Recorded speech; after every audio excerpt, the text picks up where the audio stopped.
All right, guys, don't forget about Underdog Wireline, man. I'm doing a quick shout out for these guys. You know, they've been sponsoring us since day one almost, man. So it's a great guys, great company. You know, if you need a logged, perfed, you know, they do completion, open hole. They got drop guns, man. They got lay down machines. They got all kinds of stuff, dude. So check them out. Don't forget, I'm gonna put the number up right here. Look them up, man. They're great people. They know how to get it done. I worked with them personally out here, you know, especially on the wireline side. So I know exactly what they're doing. Their hands are out there helping out. So I've said it before. I'll say it again, man. Hit them up. They're the best out here. Give them a shout out, dude. Hey, what's up, everybody? Patch Boyz again, here to announce yet another sponsor, Branded 14 Hot Shot Services LLC. They offer hot shot work, ESP spooling, ESP technician service, and heavy hauling with semis. These guys are local. They're helping us out, so we want to help them out. Go give them a call at 432-638-1755. All the other information we're going to put right down here, so you guys can give them a call, send them an email, however you need to get in contact with them. We appreciate it. I think we're good, Rick. So how many episodes is that? I know the 100th episode was recently. No, we're at what? I think 108 was the last one. 108, yeah. I forget too, bro. Like I gotta go back and like, oh yeah, 107. Like, Well, There's so many now. well, I picked it up because he put it up on Facebook, and I was working at the hospital that weekend, and I was like, I'm done with all of the Joe Rogans. I was like, what else is out there? And I was like, the Patch Boys, and I think it was like only like 2 episodes. Yeah. And I was like, I'll start listening, and then Chuyin has like the family laugh, Yeah. and I was like, oh, I missed that. That's right. Yeah, he has like him and my brother and some other cousins, like they have a distinct laugh. Yeah. It's very interesting. And I was like, oh, I miss West Texas. Yeah, I left West Texas in 2004. I'm sorry, in 2000 when I graduated high school, went to Iowa, and then came back to Texas. rolling? yeah, we're good. We're good. Yeah, okay. I'll just we the All go right, from cool. Let me get a quick fucking introduction, man. So, what's up, everybody? Back again for the Patch Boyz podcast, and today I have a very special guest, especially close to me, is my primo Alfonso, my cousin. For those of y'all that don't use Spanglish at all, yeah, he's coming in from South Carolina. I don't know how the fuck they say it down there, but they say it a specific way. South Kakalaki. There you go. So he listens to us all the time down there, and so we wanted to have him in, have a quick conversation, just, you know, let y'all. He's got an interesting past, a Midland past, and of course everything that he's doing presently. So yeah, we're gonna get right into it. So you were just letting us know about when you left Midland and been over there. So Yeah, I left Midland right after I graduated in 2000. So I'm a Midland High graduate, class of 2000. I left. I got a basketball scholarship to go play NAIA basketball at Graceland University in Iowa. we all remember Graceland. Funny fact about Graceland is every fucking Franco in the family had a fucking Graceland t-shirt. A GU hoop shirt. A GU hoop shirt. Every single fucking person. I'm talking about, like, if we were to scour like our phones or cameras or albums, whatever the fuck it was at the time, I guarantee you we would find people wearing that shirt. Those shirts probably still exist in people's fucking drawers and shit for sure. Yeah, we were trying to. So when you play at an NAIA school, and our NAIA school is like it's between Division I and Division II in NCAA, and in the Christmas, right before Christmas, they will always take us to a tournament outside of the country. So it was Cancun twice, it was Hawaii once, and then Vancouver once. Damn. And so the GU hoop shirts were to make money for those trips. And like, jugaba in Cancun. Yeah. And I was like, I knew how the gyms were going to be in Mexico because I played in Mexico a lot. And when I go, like, my summers from here in Midland was, we got out, say, May 31st. You know, by June 1st, we were in Mexico until August, right? And there's only one gym in the whole town, and it's like, you know, it's a European gym, and where they had the wide open, like, lane, the free throw lane. So I knew already going out there, and then so my buddies, I was like, yeah, it's going to be different. There might not be no air conditioning in some of the gyms, but we did, and we had great times. We enjoyed, getting a free trip over there to Mexico. I could use my Spanish, so it was good times. Man, we love free fucking trips, man. Yeah, man. When it's funny because I tell Ricky and everybody about how we were like, we're first generation American, except for you. You were born in Mexico, right? No. Okay. I'm born. Who was that? Liz was born in Mexico. Yeah, okay. So I'm kind of like you. Yeah, I was same. born here, and then back first, however much. Yeah, so I was born in Chicago, and then at 4 weeks, my mom said, "Screw your dad, I'm moving to Mexico," pretty much. And then at 5 years old, we moved back. Same story. Yeah, same with you, right? Except Midland. Midland was where I was always. Yeah, I was born here, and then we went back to Mexico around the same time. But I came back. I was younger than that. I came back around 4 years old. Yeah, 4, 3, whatever it was.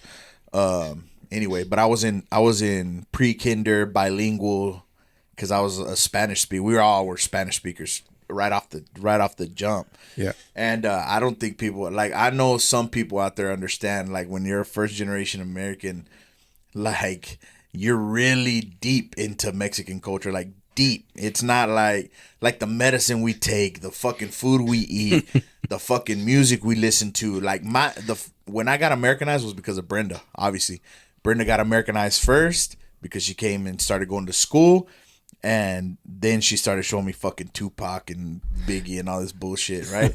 And but before that, I didn't have that. And you guys saw some of it, right? When we were friends growing up. Yeah. Because I was the first motherfucker rolling up in colorful fucking button ups with the fucking roach killers. And remember like the popular silk shirts, all colorful. Yeah, with the fucking V. It's funny because I just got yesterday. I was telling you that I was at that rodeo and I got a hat made by this company that's called Allen's Lids, but they don't ever come over here. Well, they happened to come to fucking Big Spring, and I went to the rodeo. We ended up staying for the rest of the fucking night, but they're doing it, and the guy that's doing it, it's gone completely fucking back again. So he's wearing a pearl snap, orange fucking pearl snap. Yeah. This bitch is open all the way down, almost to his fucking belly button, chest hair with a gold chain and everything. Like, it reminded me so much of my dad and your dad. Your dad had more of a contemporary look, you know what I'm saying? Like Arturo's the one that was like, Arturo was hardcore.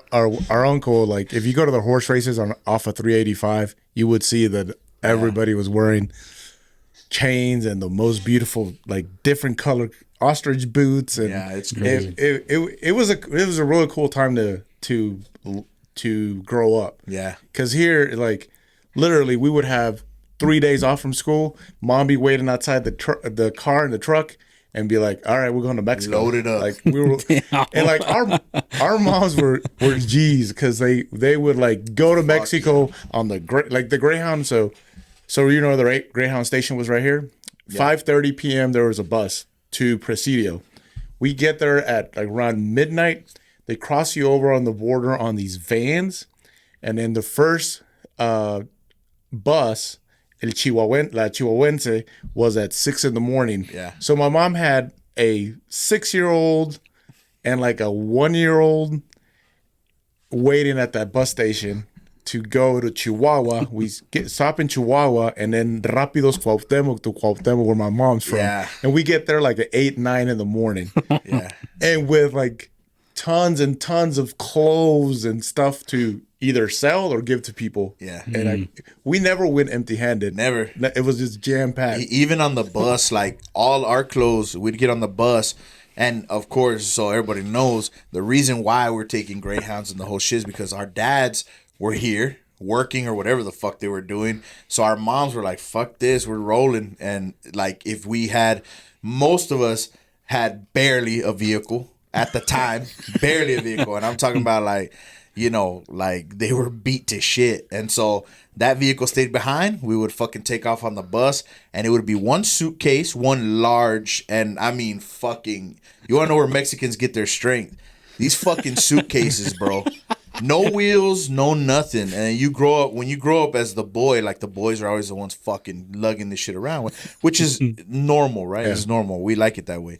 but they would be like leather fucking suitcases, like big as shit. One would be for the family clothes, and the rest of the shit would be jam packed with the shit that we were gonna either sell or give away or whatever, because we had family over there. It was like, hey, bring me this, bring me Nike, bring me Adidas. The shit that over there they fucking counterfeit like crazy as fuck at that time. Right now everything's fucking counterfeit. Yeah, our moms were hustlers. Like they didn't go there just to visit. They were gonna make some money on the way back. Like, for sure. I remember there was a shoe store that was closing down at the mall, and my mom bought like everything, and we went with the whole trailer full of those shoes. It was like Carter's or something weird shoes, and it sold so many. Yeah, like mom, and so it was really cool. Like just growing up on both sides of the border. Yeah. My grandfather had a business, so like I told my sister, I was like, we really didn't have a traditional Christmas because. That his business during that time was very busy up to the 24th, and we worked with him up to the 24th. At 10, 11 years old, I was driving the trucks, dropping off stuff at the butcher shops.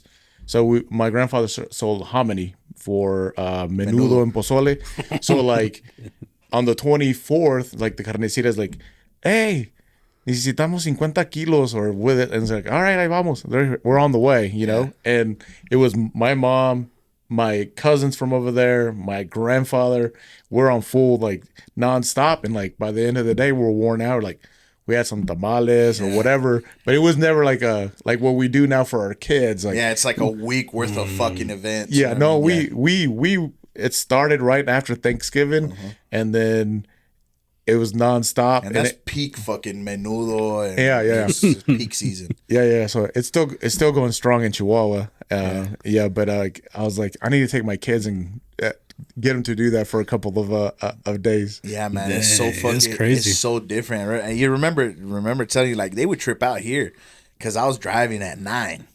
Like we were driving early. We were tall. We were tall, so they would trip out here.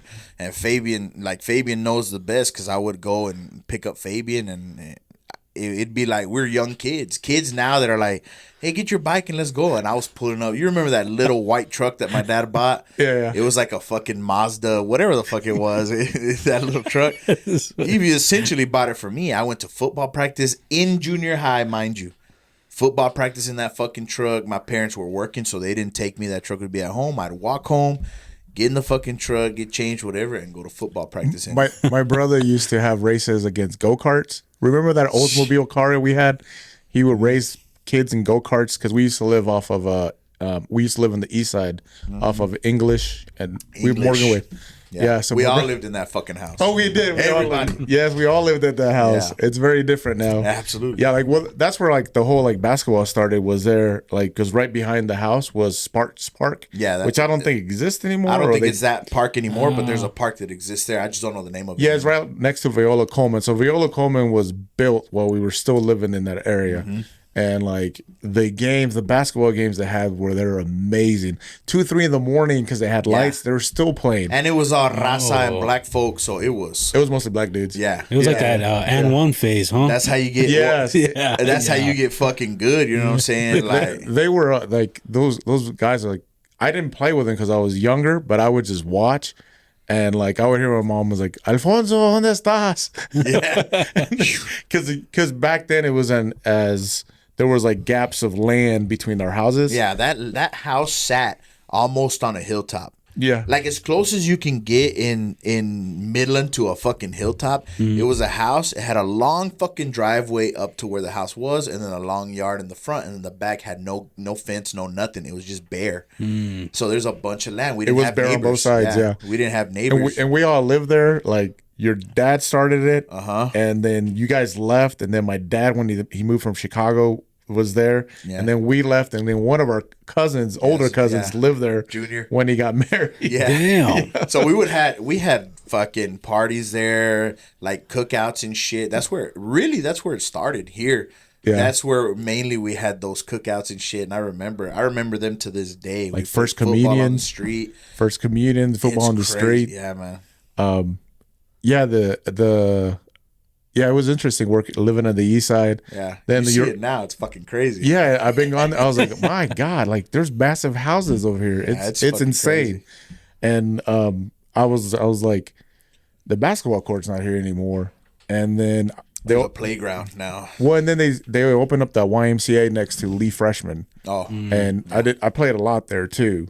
But you know, like growing up Mexican and money always being tight, you know, people were like, "Oh, how come you don't play that YMCA league? It's only $50." I was like, "No, that's a lot of money. 50 bucks. 50 bucks is a lot." $50 made you or broke you back then. Like, it's different. It's definitely different. We thank God our parents worked as hard as they worked and busted ass, and we've been able to do better, and hopefully our kids do better. That's the whole goal, right? But like, we know my dad's been in the fucking oil industry his entire fucking life from the beginning. And it's fucking funny because my dad was in the oil industry. I wasn't like all the time like, yeah, for sure I'm gonna be an oil man or anything like that. But when it got to that point, I followed it, and that's what I've been doing since.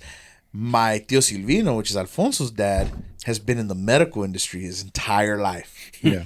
Like, he retired from Midland Memorial. Like, everybody knows him. Like, when I got surgery, it's fucking funny, man, because my tío Silvino he's a trip at the hospital. He's a trip anywhere else. But at the fucking hospital, he's an extra trip. I remember when I broke my leg and we went and I was going to have my surgery. My tío Silvino, he's plugged in. And he called me. He didn't know. I didn't, like, announced to everybody that I was having surgery or anything like that. He didn't know, and he called me like, "Hey, are you having surgery or what?" I'm like, "Yeah, my fucking ankle." I'm like, "Okay, I'll see you here in the morning." he don't say shit or nothing. He's like, "I'll see you here in the morning." And I get there, and it's fucking funny because our dads are as different as they want to seem. They're the same. So I get in there, and he's like, "Man, I don't know who the fuck this doctor is, man." And he like freaking me out, right? It's the first time I go under the knife. He's like, "Man, I don't know. This fucking doctor looks young, mijo." Like, I don't know who he is. No lo conozco. I don't know. And then the anesthesiologist comes out and he's like, este pinche viejo. And like, he's like, it's fucking funny. You know how you do it at work and like this, you know, a guy like does certain shit or whatever. It was that way. Yeah. Este pinche viejo con su Rolex y la chingada, because he was wearing a Rolex. Oh, shit. But thankfully, both guys, they were shining. And finally, after, he was like, "Hey, I heard about that. Your surgeon." He's like, "He's badass." I was like, "Why didn't you fucking tell me that seconds before I went under the knife?" But it was funny because he's like, he gets access everywhere. Like, it's fucking crazy. Like, everybody loves him, and he gets access everywhere. I was in the back already with Erica and my mom. And he just rolls in. He's like, "Hey, I thought they don't allow that many people." Like, don't fucking worry about it. I'm Yeah, cool. he's. We always make the joke that when there's a birth, he's the first one there. Like, Yeah. he's the first one there. I was like, so when my grandmother passed away a few years ago, we got together at my sister's house, and it was my cousins and my sister, and we're talking about like, yeah, what are we gonna do when Dad retires? Like, he's the first one there. I know. He's the last one there. He's the one keeping you updates. Like, during COVID, we had a couple of cousins that, unfortunately, one of them passed away, and then we had two other ones, and like, he was the one updating us because he was working still. And you couldn't go. He couldn't go anywhere, but he had access to everything. I was like, "How the hell did you get into the ICU?" And like, Yeah, like you were crazy. we're talking to them, and I was like, no te preocupes, don't worry about it." It's fucking crazy, and we grew up with that.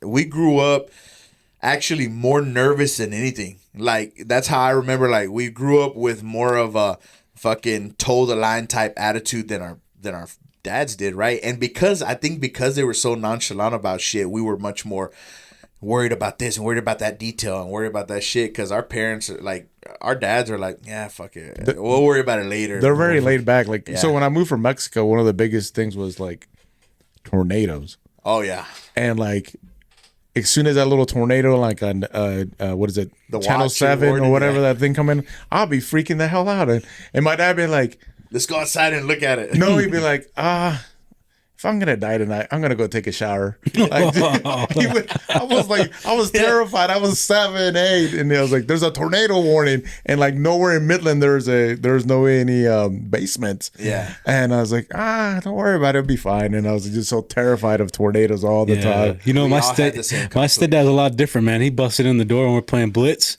fucking 2 motorcycle helmets. Yeah. Get under the bed, and I was like, "What's going on? It's getting crazy." Now he was freaking out. Mattresses and shit. Yeah. I honestly, sometimes I wish that was a response, because I would tell my dad, like, come on, hurry up, we gotta get away from the fucking windows. And like, my dad would be sitting on the fucking recliner without a fucking worry in the world. And I got pipe in the derrick, son. I ain't got shit to worry about. it's crazy, man. Because my dad had been in that shit forever and working out there and God knows whatever bullshit, and he was never worried about it. And my tío Silvino's he's just been that carefree uncle, like always. Yeah, he's always. like, you got a fucking problem and you tell him about it, it's like, nah, just don't fucking worry. No se about it. preocupe, mijo. It'll be fine. Nice. He'll be like, nah, no se preocupe. It'll be fine. He's always like, been that. I'll call all terrified. I'm like, so I have a child with Down syndrome, and we got the diagnosis at 20 weeks. And we were like when you get hit with that, you're like, God damn, that sucks. And you go, look into the future, right? Yeah. My dad's like, no te preocupes. Salen muy bonitos. They're really cute. Yeah. He was more like, they're very cute. Yeah. And fortunately, everything has, we had a rough, first year of life. But he was like very like, we're all dreading. We're like, the worst thing you can do when you get something like that is Google things. Oh, hell and you're like, anything. Yeah, and you're like, oh, heart issues and all this. And my dad's like, it'll be fine. Don't worry about it. So that demeanor, like, because my mom's the total opposite. My mom's like very worrisome person for any little thing. So they kind of level each other out. So when I need something heavy, I call my dad. I was like, hey, this is going on. And he's like, oh, not the preocupes, va a salir bien. It'll be cool. We'll take care of it. Yeah. He's always been like that, man. Yes, yeah. So my dad's also been like the uncle that goes to all the nephews' sport events, everything. I'm like, I'll call him, like, even now, like our cousin's kids. I was like, oh yeah, I'm in Crane watching the softball game. Yeah. Softball game for who? And they're like, oh, Alfredo, one of our cousin's kid. I was like, oh. And then he'd be going to Crane, McCamey, all over the place. Greenwood. I was like, what are you doing? Oh, I'm in a track meet in McCamey. A track meet. Yeah, man. And then with me, when I played basketball, I started playing basketball regular, like in school in the 7th grade. So we moved from the east side to the west side. And when I was in the 7th grade, so I started off at Abel. That was the second year of Abel. Abel was a beautiful school. And I was like, this is an amazing school. Yeah, it's taking a fucking hard turn. Is it bad? Fuck, man. Yeah. It seems like all of them are bad. Like, they all have their problems. Like fucking Abel, we have fucking teachers doing some crazy shit. Selling vapes. Alamo, Selling vapes. It's crazy. And at fucking Alamo, like the fucking teachers square up with the students and shit. Everybody's fighting. Like, it's crazy. Goddard, they have fucking metal detectors. Like, it's crazy all across the board. Like, every place has its fucking issue. Well, like so Abel was a beautiful school, and then they they implemented like the block scheduling. So that was very new. Yeah. So you didn't go to your classes every day. So that was very interesting, right? Yeah. And then my parents bought a house off of Thomason. And Thomason split. This side is Midland High side, this side is Lee, just by like the street, right? Yeah. And Abel was so much closer than Goddard. And I was like so confused, right? Yeah. And then, when you're growing up broke, you only have one car, it's kind of difficult to go pick you up even at Abel. So my mom, like, I did the first semester at Abel, and then the second semester I moved over to Goddard. And I knew a lot of those kids from Goddard because back then they bust you everywhere. So you live in the east side for 4th grade, you came to Henderson, which is behind my parents' home currently, right? Yeah. Then 5th grade you went all the way to Emerson, where you used to live at the apartments over there. Yeah. Emerson, and then back in 6th grade you go to Pease. All right. Fuck, man. So you learn, you meet schedule. all those kids, and then so back at Goddard, I met a lot of them. Yeah. Back then, but going back to like when I first got here, I ended up at Ben Milam. Yeah. Right. Where my daughter is now. Yeah. So I tell a lot of people that Midland did bilingual education really well back then. You came in as a kindergarten and you don't know any English, so I don't know how education is today, especially bilingual wise here. But back then, they didn't teach you English until they taught you how to read and write Spanish properly. Yeah. So kindergarten, for me, was kindergarten, 1st grade. 2nd grade, they started implementing a little bit of English into the curriculum, and then third grade it was a lot more English, and then fourth grade when I went to Henderson was 100% English. Yeah. And so most of your teachers, kindergarten through third grade, were bilingual, and then in the fourth grade it was an all English class. Yeah. But I think they did a great job in doing that and letting you, because I could already read and write and speak Spanish. Yeah. But they perfected it back then. I don't know how it works today. It's like that. So right now in pre-K, Camila does 90% Spanish.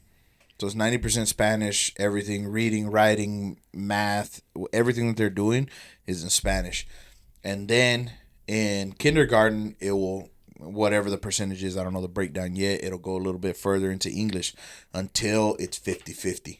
But Ben Milam will always be integrated in Spanish and English both. I didn't even know that school was around until you told me about it. Yeah. I never even heard of it. I went to Bonham. I love that school because it's so Latino based. And it's funny because Shaman and Ariel were the ones who introduced that school to us. Mm-hmm. And it's funny because they're black and their two daughters, young daughters, fluent Spanish. Yeah, it's like crazy. It's in South Carolina. We have that language immersion classes, schools. So my daughter went from K4 through 5th grade, half the day in Spanish, half the day in English. Because it's very important for us, even though she's half white, half Mexican, for her to speak Spanish. And she speaks it very well. She writes it. She reads it. But she gets intimidated with me, and she won't speak it with me. Yeah. She will not, but she's in middle school, and her teacher's like, Chloe's Spanish is flawless. She doesn't have an accent. And I was like, I know, I catch her every once in a while, especially with my mom here, right? Yeah. But it to us, it was very important to do. And for my wife, she doesn't speak Spanish, but it was very important for her to know the language. So Ben Milam was awesome. Like the whole MISD was it was great. Yeah, I think we did have a good goal about it, because the same thing for Brenda and me, we went through bilingual, and it was cool. I mean, I think the biggest problem was transportation. That's what it was. Like, besides that, I mean, we took buses, and like for us, we would get, when we were on the south side, when we were going to school at South Elementary, we would get picked up. Usually we would go to grandma's house. We either walked or got picked up, depending on who had, a vehicle at the time and could take us or whatever. Or we walked to grandma's house, and we'd stay at grandma's house till my mom got off of work, picked us up, and we'd go home. And that it was normal back then. It was normal to walk home. It was normal to carpool like a motherfucker. I carpooled my entire fucking young life, crazy. Like when we were on the west side, we first moved to Cunningham. Across the street, we had a Native American family. And of course, new to me. I didn't know anybody who was Native or anything like that. But I'd go to their house. Their house was completely dressed up with, the headdresses and the whole shit. Like, it was legitimate. And I don't, for the life of me, I can't remember their names, but I carpooled with them. My mom simply walked over there, said, "Hey, your daughter looks a certain age. My son is this age. Are you going to school? Yeah, I'll give you this much for gas." And boom, I had a ride to school. Yeah, I walked every time, the whole time they were living in the east side, I walked. Because when I was at Ben Milam, I got the bus at Pease, and it took me to Ben Milam, and then back, and then I would walk. And remember the ditch? I remember the ditch used to be the pool. Yeah. When they get, they get the pool, and then so when I first started here, the east side is mostly black, African American folks, and our neighbors were black. And I remember people kept talking about this football, and I had just moved from here, Mexico, and '86 I think was the World Cup in Mexico. Yeah, I believe. So I was into soccer. Dude. Yeah, I was big into the Hugo Sanchez thing back then in '86, and so I had my soccer ball, and I remember he's still a good friend. Randy Norris was a kid that was my age next door, and he would come and ask for me to play, and I didn't understand anything. All right, so my dad would interpret, because my dad's the only fortunate one out of all of us that was bilingual. I know, it's fucking crazy, man. He's always been good in English. Hey everybody, Patch Boyz here. We want to do this quick short so we can provide some information about our new sponsors, Underdog Wireline. You can see I'm wearing their merch here. So I just want to tell you a few things that they provide. Of course, they're in Wireline. In Wireline, they provide pump down, logging, pipe recovery services, and as well production work. And some of the other stuff that they provide, they have emergency shower trailers and cool down trailers for rent. At the end of this, we're going to put their contact information. They believe in us, we believe in them, and I think we're a match made in heaven. We appreciate all the support, and we hope that you support Underdog Wireline as well. Thank you guys. Hey, what's up everybody? Patch Boyz here, showing the new merch drop from Tejas Hustle, man. Man, they got amazing hats. They just gave us a plethora of hats to show off. We got some corduroy hats, nice and soft, light as a feather. Some trucker hats, man, that you're used to wearing out in the patch. Looking amazing. We got some hunting gear. You know what I'm saying? Little orange love right there. And this hat that we're wearing right now, which Ricky's going to gush over in just a few seconds, man. We appreciate it. We appreciate Texas Hustle for hooking us up, man, making us look good. Oh, yeah, man. We love it, man. We appreciate all the support. Like he said, I'm loving this hat, bro. This hat right here, look, man, it looks good on both of us, bro. And we got two different types of heads. So check them out, man. And, these guys support us. If you're looking for any shirts, you're looking for any decals, you're looking for any cowboy gear, something, man, check them out at tejashatco.com. Look at their links on the bottom of our description on the episodes, and you can be able to get them. So support them like you support us. If you love us, you love the Permian Basin, you love the oil and gas industry, you love this local thing we got going, check them out, man, because they're doing great stuff, and we appreciate their support. Shop local, and don't forget, keep on hustling, baby. There you go. Hey, what's up, everybody? Patch Boyz here. Blessed again to be announcing another sponsor for us. This one's going to be Titan. They're running out of crane. They're real close to me. It's family. So we want you guys to support them like they support us, right? So they're running out of crane. If you want to get in contact with them, it's 432-307-1960. Some of the stuff that they offer right now, if they have rustabout maintenance crews, trash trailers, porta potties, combo trailers, forklifts, and they're adding more stuff every single day. So if you guys want to support them so they can continue to support us and give you all the content that you want, go ahead and give them a call. Thank you. Yeah. So my dad said, yeah. And I went, and right between our houses, we had a open field. All right. And we're playing football with this egg-shaped thing. Yeah. And he gives me the ball, and I just get rammed. Boom. And I was like, ¿Qué es esto? I'm not used to this. I was like, this is insane. Yeah. I was like, and he's like, here. I think he was like, give me the ball again, and I just got rammed again. And I was like, this is not football. Yeah. I was like, these people are insane. And then I was like, I didn't like it. I didn't like getting hit. And then he also had a basketball goal, and we would play for like days and days. But I was like, and then little by little you start picking up the language, and then it was good times. It's crazy. The east side, and that's what I tell people. Like, people always tell me, why the Raiders and why this shit. Like, they got a reason in Chicago, right? Because our family, our whole family was in Chicago. They were in Chicago for years, and they have a reason, to love Chicago. But everyone's like, why the fucking Raiders, man? And because you don't understand. Like, I only knew soccer. Soccer was everything for me. Yeah. Like, it was everything for me. But I'm a fucking big kid, and at the time I was already a big kid, fucking playing only goalie and shit when I went to Mexico. Like, these motherfuckers. But it's funny, like, soccer was big because we were in Mexico, but not by our parents. Mm-hmm. Our dads hate soccer. They hate it. They were Americanized already. It's crazy. Yeah, like my dad's baseball, basketball, football, like boxing. Boxing is so big in our family. Like, it was an event. Like, keep in mind, these are broke ass fucking Mexicans. Like, we're broke, but you best fucking believe we were getting together and they were putting their fucking money together and we were ordering pay-per-view, bro. Like, we were getting that fucking fight, and then we get lucky and get those box here and there. Well, I think we were the ones that had, like, I was thinking about it. I think it was the ones that were like a piece of furniture. Oh yeah, remember? Oh yeah, and I remember the speakers. Yeah, my dad, he brought it home from Montgomery Ward. Remember in Odessa? Yeah, that's Montgomery Ward, and he brought it, and he had a remote, and we're like, this is insane, because I came from Mexico. It was Yep. There's a clicker. Yeah, like a thing. And I was like, this thing has a remote and it's like 22 inches or something, and it's colored.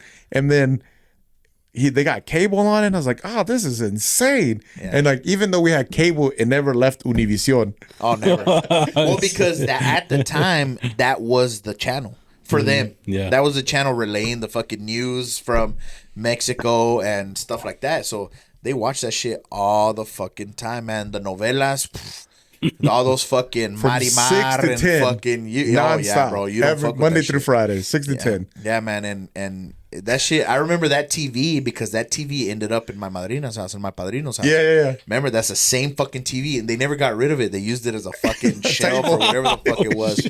They never got rid of it, dude. It was amazing. It's a fucking antique. If we had that motherfucker, God knows how much it'd be worth, dude. Yeah. It was so fucking antique. But it had a remote and it was cool. It was And amazing for us. Yeah, and then I was like, yeah, so like boxing was insane. And my dad has this sports mentality of like, he can tell you stuff that he wasn't even alive for. I'm like, Yeah, he wasn't man, alive we want to back say in thank you to 19 everybody, whatever. and thank you to And I all the was like, listeners. yeah, but and I y'all, remember, like, y'all and then he'd will just see tell you about probably random, before this like, episode drops. fighters we'll that see a lot died of and content stats. coming through. It's crazy. Like, So hopefully y'all and, like, enjoyed that. I love and sports. hopefully y'all Like, I enjoyed think this college short football is episode. my We thing right appreciate now. y'all guys. Yes, sir. Yes, sir. But my dad like just still follows everything because like he was asking me about the NBA and I was like, Dad, I don't watch it, you know, like because the NBA was the thing my dad and I watched. Like, I remember, was it 95? We're big Bulls fans. We're big course. Chicago everything. Yeah, Chicago everything. Bulls, Bears, Cubs, White Sox. But you know, that was the heyday of the Bulls, and like it was crazy. Like anytime we watched a sport event, my dad, we were like on our pins and needles just watching everything because he was so into it. Yeah. Especially like the Chicago teams. But then I remember also when we had like the only team we got here was mostly the Braves. Braves. This is like, you know, this is TBS, and Everybody it loved that was shit. like 7:05 p.m.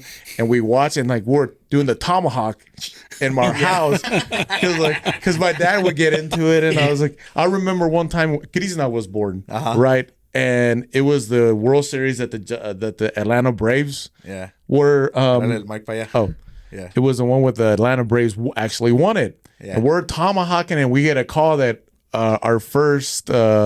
I guess they're godniece? Yeah, it was our first niece of my cousin that actually moved into the house that we all lived. Yeah, she was one of the first. And she was born while we're tomahawking, and we get a call. We're like, da, da, da, da.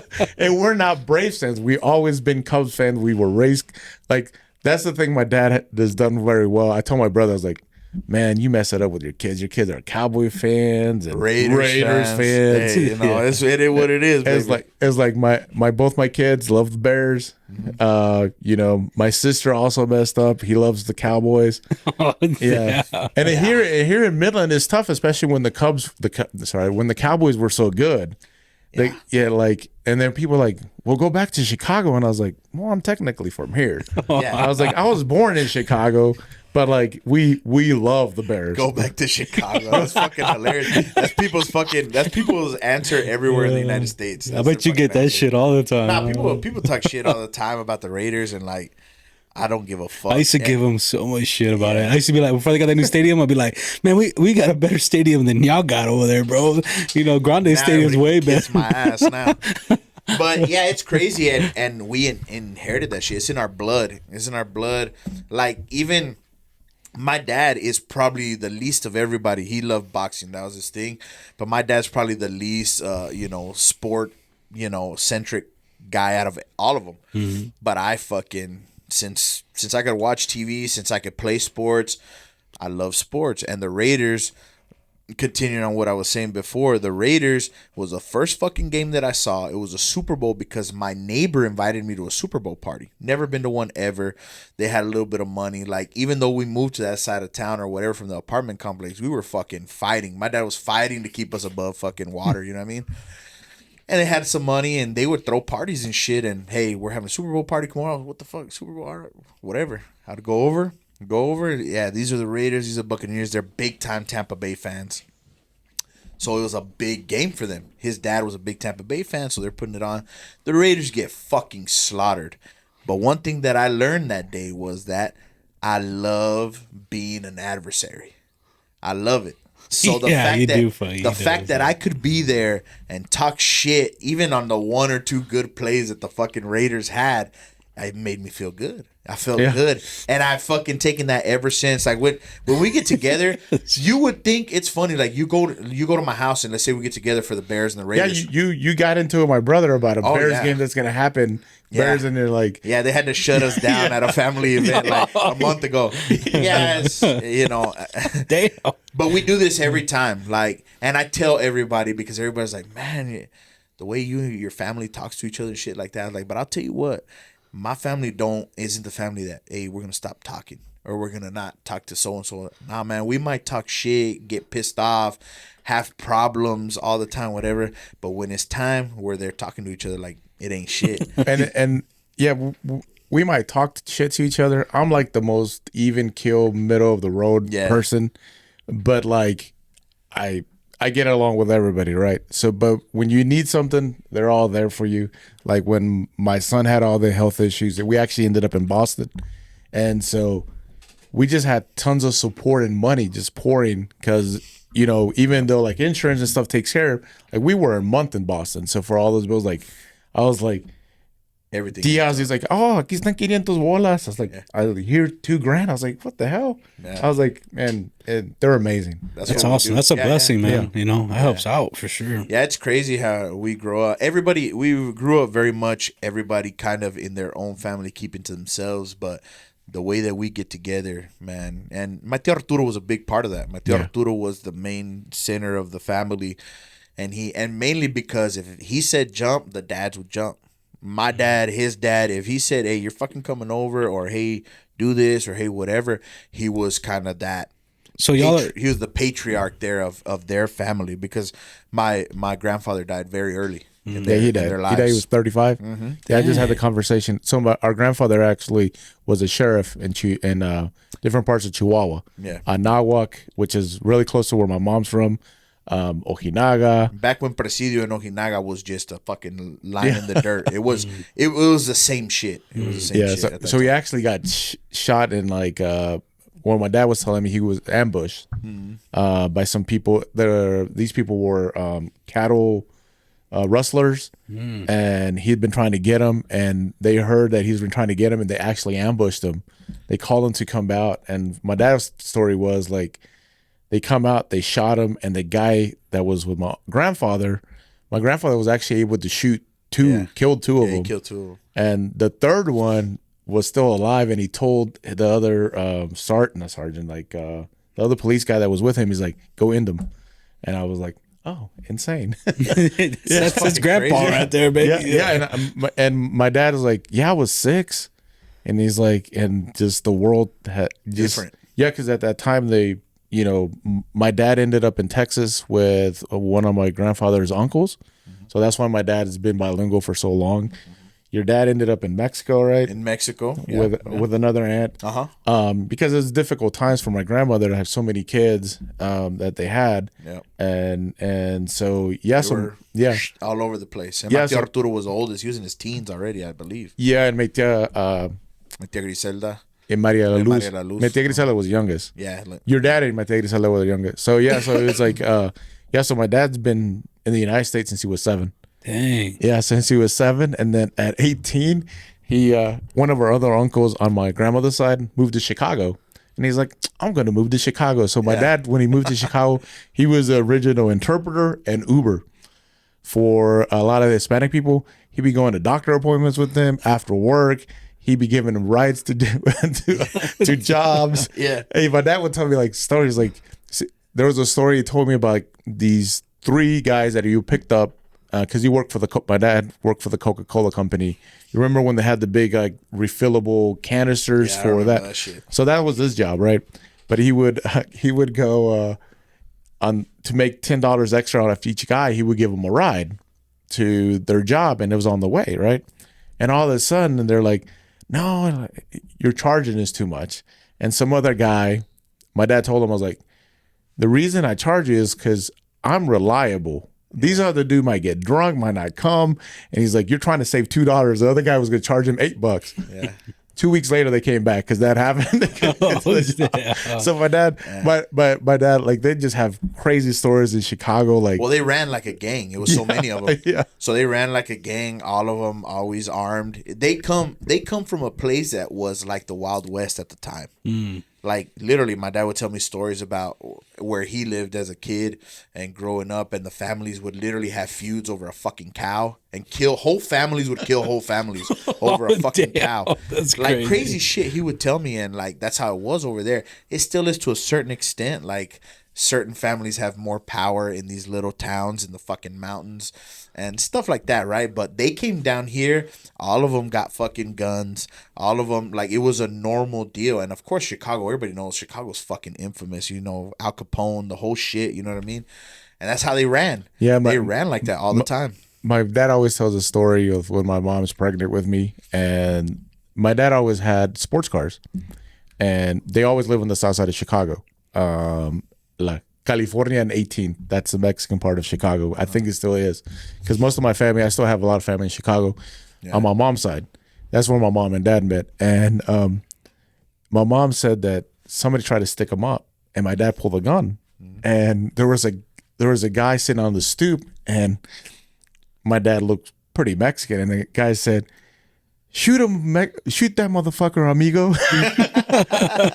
My dad, the guy just ran. Yeah, man. Yeah, so I was like, oh, yeah. My dad, you can see in pictures. My dad is like the most chill, nicest guy ever. But you can see the pictures like with those things for the guns over here. Yeah, the holsters. And I was like, and I was in love with my dad. Like, you know, I moved when I was 4 weeks, but my dad would come constantly. He would drive 24 hours from Chicago it's to crazy. Cuauhtemoc, Chihuahua. And like, I thought my dad was the most gorgeous man ever. He had this like black beard and black. And he was a ladies man, bro. And that's the truth. That's the truth. You want to know? And I was like, I would get man. so excited. I would like, you know how like when you're very excited or very worried, you get that pit of the stomach and you're like, I'll be vomiting that thing. Yeah. Oh, I was like, and they're like, why are you so excited? It's like, oh, my dad's coming for Chicago. And like, he would like buy me all kinds of cool stuff. And I was like, and he was just so like put together. Like he had like the nice clothes, nice fucking jewelry. car, Trans Ams. Always. Yeah. I was like, they were hustlers, bro. When they were in Chicago, they were hustlers. In the very pit of the word, it wasn't that they were hustling with fucking drugs or anything. They were hustlers in every way. Yeah. Their fucking goal was make a fucking dollar. And, you know, they love the street, man. All of them love the street. They like to be out. They like to fucking have fun. You know, that's just how they were, man. Yeah, And the first time I went to Chicago, it was 1990, and we actually spent all our like evenings at the bar that they hung out at, El Chino, and the lady knew him so well, and they had the big pool player is my Tio Jesus, right? Yeah. But at that place they had pool tables. And the lady just gave us quarters after quarters for my brother and I. We would just, and my mom and her and my dad would just reminisce for hours. Like we were there for a week, and every evening we were there. Yeah. And one day the lady's like, Silvino was like, are you gonna show the kids anything else? It's like, yeah, we do during the day. But like they reminisce. And my dad to this day, when he goes to Chicago, he can go and drive the streets like nothing. Yeah, he like, knows. He knows everything. Like. Yeah. And Chicago has changed so much. Like, you know, yeah, for sure. Like my wife's from the Midwest, from Iowa. So when we go back up to Iowa, I have cousins on my mom's side that still live there, and we always go back, and it's just grown so much, you know. And I always give them shit about Chicago. Yeah, because we once my dad got here, Chicago was in the rear view. Like once we got here, we were pure fucking Texas. Like that's how it was for me. Because at the time, back whenever I was born, and both me and my sister were here, my dad was already full blown fucking oil man. Like that's what he did, chopping off his fucking fingers. You know, shit was wild. It was hardcore back then, like fucking tying a rope around himself for Derek. We've talked about that. Like, watching fights after he chopped his finger off. Shit, like it's still to this day. Like he had to retire because he was very. he was very old school. Even now, working, and like somebody said something that he felt was insulting, he wanted to fight right then and there, like how they used to back in the day. And so yeah, for me, I was always a fucking Texas man. So I always gave him shit about Chicago, like constantly, dude. Well, we love Chicago, but we're Texan. Like I'm very proud. When I went up to Iowa, I'd be like, "Where are you from?" I was like, "Midland, Texas." Yeah. And because we at a small school in Iowa, you know, our football team was very prominent Texas kids from the Rio Grande Valley, and they always talk shit about the RGV having better football than West Texas. Yeah, that was bullshit. Come on, crazy. We had Midland Lee, and then in 2002 we almost won that state championship against Converse Judson. Yeah, remember when they threw that touchdown? Midland High almost won the state championship. I was like, come on. I have never heard of like Mercedes or whatever down there saying that they always said, oh yeah, our team. Like, no, they're not. We have Midland Lee. We have Odessa Permian. We have Midland High. What is wrong with you? Yeah, we gotta move. They always told me that. I was like, there's no way. I was like, if you came from like Duncanville or somewhere from there, because like Duncanville and Dunbar and those schools are because I was at Midland High at the glory years of basketball, right? And so Duncanville, Dunbar, there was a school out in El Paso that's part of. School. There was the powerhouses, you know. They're like, still fucking powerhouses. Yeah, they're still powerhouses. They don't play. Flower Mound and was it? Yeah, Flower Mound's in Dallas, and then you had Houston schools every once in a while. You know, if you see Dallas on the fucking schedule, you're gonna have a problem on your hands. You know that firsthand, right? Yeah. They're fucking tough. But like these kids from South Texas, they're really good friends. So if you're listening, sorry. Yeah. My roommates were from Brownsville, right? Yeah. And I was like Midland Lee. I was like Midland Lee is my rival school, but they won 3 national championships in a row. Yeah. And they won the national championship in one of them. You know? Yeah. I was like, they had Cedric Brinson, Eric Winston. Yeah. Who else? The Hispanic guy that was the lineman, the huge guy, Subia. I was like, they had a killer. Subia and Magana, the 2 fucking guards at the time, they're killers, bro. They had killer teams. I was like, I wasn't a Midland High kid that thought that we really had a chance. My senior year, we did. Remember Lance Nix? He played baseball. He was our quarterback, and he broke our hearts. I think did he fumble it or throw an interception No. I don't know if it was a fumble. It was a turnover. Yeah, and then it was a bomb to beat y'all in the fucking fourth quarter. A bomb, like it was final seconds. Fucking Lehigh threw up it was literally a Hail Mary, but it was a bomb. Fucking scored a touchdown. I remember that shit was really heartbreaking. Everybody was like, I mean, we weren't heartbroken, but everybody from fucking. Well, that was 2000. That was my year. Yeah, everybody was fucking heartbroken. And it was just terrible that like I had a lot of friends on the football team, right? Yeah. But we knew that when basketball came around, we were going to put it down. Yeah, for sure.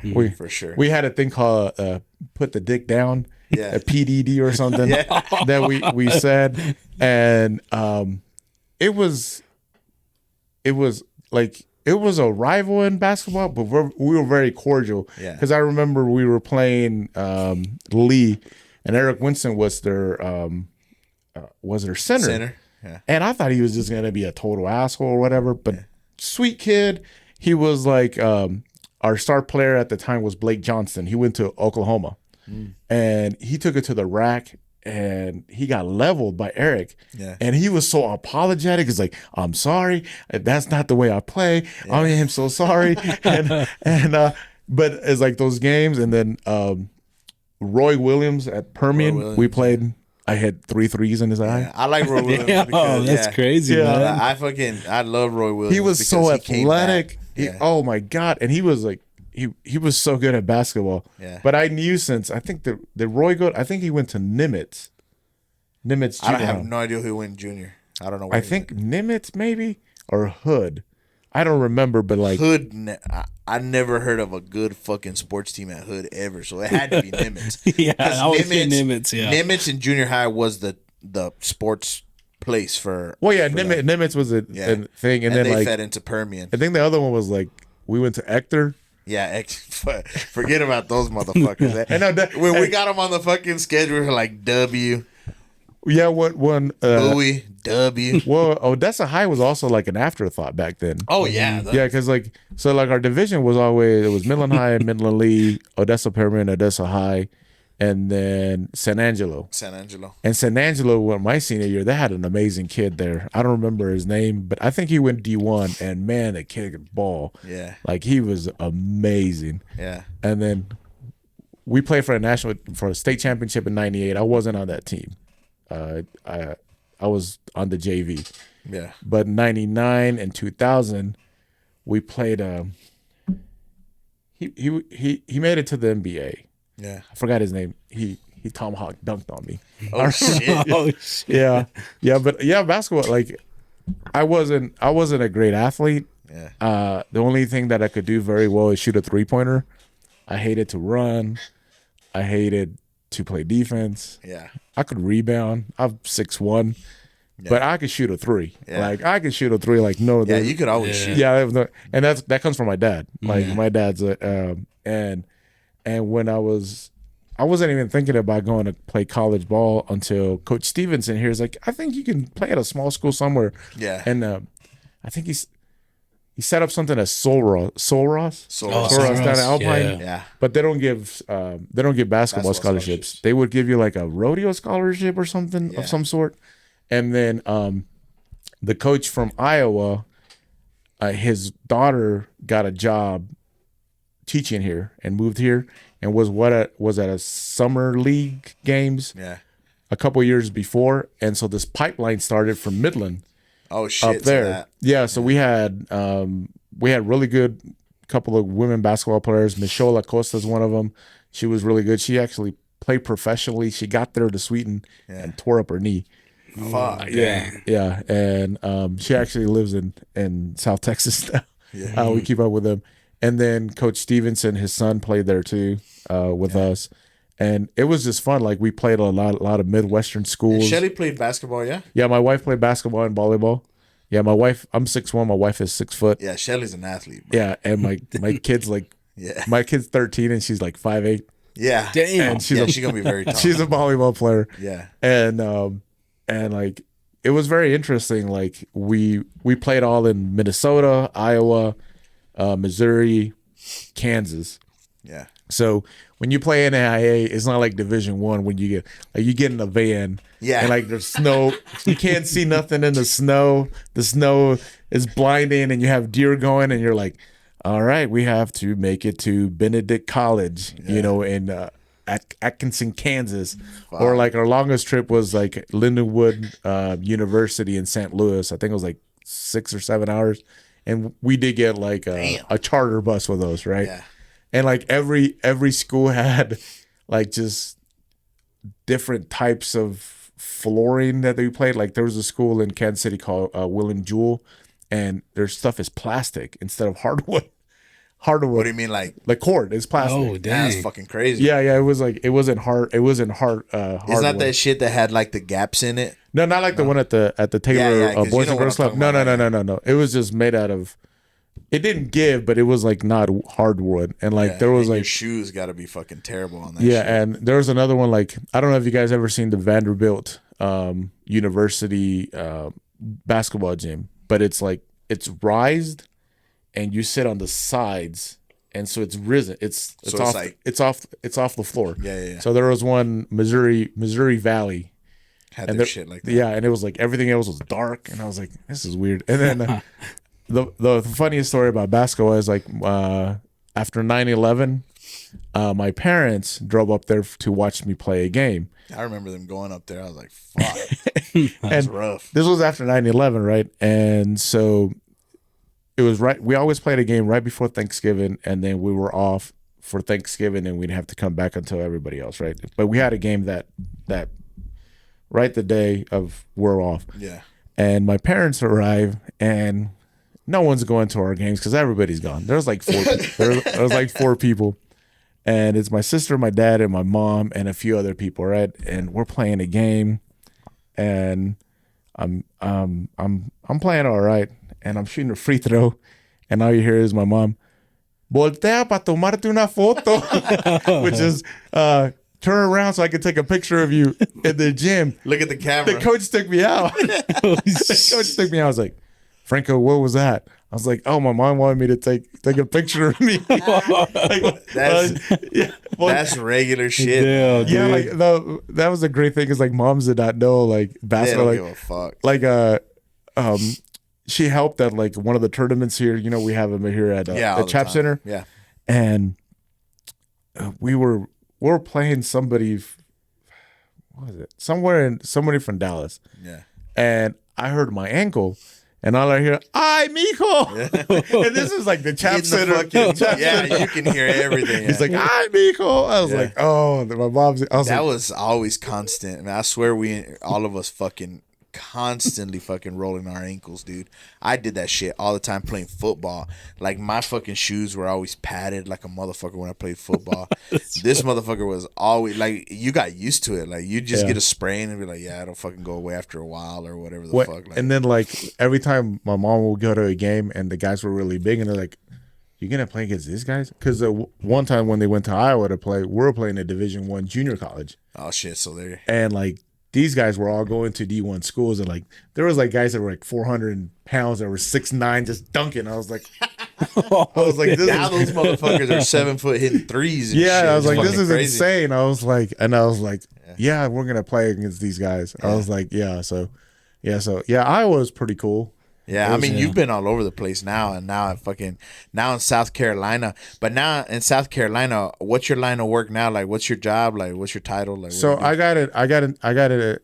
I moved to South Carolina in 2007. So I graduated from Graceland in 2004, and then I met a girl, my wife. Yeah. I met a girl, and this girl was like, "Yeah, I really don't want a relationship." Yeah. Because I'm going to go to grad school. I never thought about grad school. Yeah. But she's like, "Oh, I'm starting to like you a lot." So she started looking at grad schools down here in Texas. So I think she looked at University of Texas, Texas A&M, Texas Tech. She wanted to go to grad school. So my wife was into biology. She was into science. So so I never thought about grad school. Then like our parents say, go to college, get a bachelor's, you're good, right? Yeah, 100%. And then so my wife was like, I'm going to go to grad school. She wanted to be a research scientist, right? And so she started looking at schools down here. And then our spring break of our senior year, we drove down to Midland, and she said, "Hey, Texas A&M," because when you're in the biological science, they recruit you like an athlete. And she's like, "Texas A&M is recruiting me. Can we go to Texas A&M?" And I was like, "Yeah." And she's like, "How far is it?" And I was like, 8 hours. Yeah. And so we came in for like the first 2 days here, and then we went down to Texas A&M. And my wife has always wanted to be an oceanographer, which is not a marine biologist. They study the ocean, not the animals of the ocean, right? Yeah, yeah. And I was like, how the hell does this kid from Iowa wants to be an oceanographer? And her mom said, yeah. Since she was 5, she's wanted to be an oceanographer. No ocean in the middle of Iowa. Yeah, right. So we went to Texas A&M, and when we left, we're driving through, is it Abilene? Abilene. Yeah. And I was like, "You're coming to A&M, aren't you?" She was like, "Yeah, I think so." All right. I was like, okay. And so I moved back, and I didn't think about grad school, but my parents were not going to let me go to College Station just for fun. Yeah. You know? For sure. So I actually got a job here at Dr. Brady as a sleep tech. Oh. I did sleep studies there. And then my wife is like, you should try to go to grad school here so we can be together. And I was like, I'll think about it. So I filled out the paperwork and got into the School of Public Health there. And then I moved. She moved August. What is it? She moved to College Station August of 2004. I didn't move to College Station until August of 2005. Yeah. And that was during the Katrina hurricanes. Like, College Station was insane during that time because we had a lot of the people from Louisiana had moved in. And then I got a job as I did sleep studies. I watch people sleep at night. And I got a job there at St. Joseph Hospital. And it was my first week of school. And then it was going to be my first week of starting to work there. Yeah. And Hurricane Rita was coming. and so they it was really amazing what A&M did at that time. So Rita was coming, and supposedly was going to hit Houston, and they evacuated. And I don't know if you guys ever gone from College Station to Houston. It was a small. It wasn't too much. The interstate wasn't too big. Yeah. At the time, so they were evacuating people, and my mom, we never had to do anything with hurricanes. She's like, "Are you coming home?" Because the university closed. Yeah. And I was like, "Yeah." And I was literally hung out with my mom. Went back. I was taking biostatistics, Mm-hmm. and I was going back, and I turned off my phone after class, turned it on, and it was my new boss, and she's like, "Hey, we are turning the animal hospital at A&M into a shelter and a hospital for people. Damn. You're going to be there 24/7 until this thing goes away." Yeah. So I hadn't even had scrubs yet. I went and ran and got scrubs and went into the animal shelter hospital for sheltering people. And we had people that were on the road for 16, 17 hours. Fuck. And then when you're Spanish speaking, you're like, oh, here, all the Spanish speaking people are coming to you. Go to like, your side. Yeah. And like, you could see some of the dads were like, just like, cause I would tell them like, your food's over, you can come with food over here. We have cots over here, and the dads will go straight to the cots. Cause like you and I, we grew up like one vehicle that wasn't even an extended cab truck. Yeah. And so, so it was a very neat and stressful time. Yeah. During that time. And then so 2 years pass, my wife gets the opportunity to go to South Carolina, to the University of South Carolina to do her PhD, and with the same advisor from A&M. And she actually, when she was at Graceland as an undergrad, she went to College of Charleston, and she did research on shrimp or something, and she loved South Carolina. Yeah. So she's like, I'm gonna go there. Will you go too? So she had gotten, she was actually not done with A&M yet. She actually came back and defended her thesis, but she was already at South Carolina. Yeah. And then I literally took my last exam at A&M in 2007. I had my car packed, drove, and I was so hyped. Fuck. I was taking Pepsi, Monsters, 5 energy drinks. Yeah. And when I got to Tuscaloosa, Alabama, I called my girlfriend. I was like, I was going to try to make it in one day. It was 18 hours. Yeah. And I was like, I'm not going to make it. My heart's going to explode. So I pulled over in Tuscaloosa, where the University of Alabama is, and I got a hotel, like a just hotel. Yeah. And then I made it the next day. Yeah. And then I just needed a job. I actually started off at a South Carolina Hispanic Outreach. It's an organization that helps helps the Hispanic community there, and I help with like grants and that type of thing. Mm-hmm. And it was like $13 an hour. And then I was like, I need a full-time job. Yeah. And then I started noticing that they have interpreters at the hospital. I'm like, what the hell's an interpreter thing? Because I've never seen that in Texas. I was like, interpreters. No. And like when I worked at St. Joseph and College Station, it was like, man, I had never seen an interpreter. And these were full-time Spanish medical interpreter. What they were doing, yeah. And I was like, I need a job. And then they call me and they're like, man, you're very well educated. And I was like, well, very well educated people need to eat too. Yeah. Right. Yeah. So I was like, I'll do whatever you need. I was like, and they're like, so you went in, you took a test, and then you did no verbal, right? Mm-hmm. And my medical Spanish was all right. Yeah. And I stayed with that company from 2008 to 2021. And I interpreted, I said OBGYN. I delivered babies. I told the ladies what they needed to do. I was in there. Like I knew a lot, like the moms. Yeah. I did pediatrics. And at the same time, when I got the job there at the hospital, I applied for a job in infectious diseases. Yeah. They needed a case manager. And at that time, case manager position is a social work position. Yeah. So all you needed is have some type of master's degree in whatever, and you could be a case manager and work in infectious diseases. Yeah. I applied. I didn't get the job, but the executive director really took a liking to me, and she would actually call me every once in a while just to check to see how I'm doing. And I was like, oh, I'm still interpreting, whatever. And then one day out of the... Lift that mic, right? You lift it more. Push it. It'll go. Just lift. No, there you go. There you go. So the executive director really enjoyed. I gotta bring it down. I'm sorry. It's because the camera. Yeah, you're good. Yeah, A little more. Okay. sorry. That's why I always do it upright. That's why I tell people. Yeah. No, he's good. He's good. So You can even bring it right here. I'm sorry, man. And then you can just fucking talk regular and I'll catch it all. yeah, so the executive director took a liking to me, and then she actually said, we have a large Hispanic population of patients that we have. I'm going to tell the company that you work with, which is they work for the hospital, to see if they can bring you, like, have a Hispanic day here at the clinic and bring you on Thursday, and you can be our interpreter. Nice. So this clinic, infectious diseases, we did HIV AIDS care. So we took care of all patients living with HIV. They're the largest clinic in the state. I think they have like 2,400 to 2,800 patients now with HIV. Unfortunately, the southern states are the highest with HIV and all STIs, STDs, STIs. From syphilis to gonorrhea to HIV. Unfortunately, the southern states have the highest rates of that, right?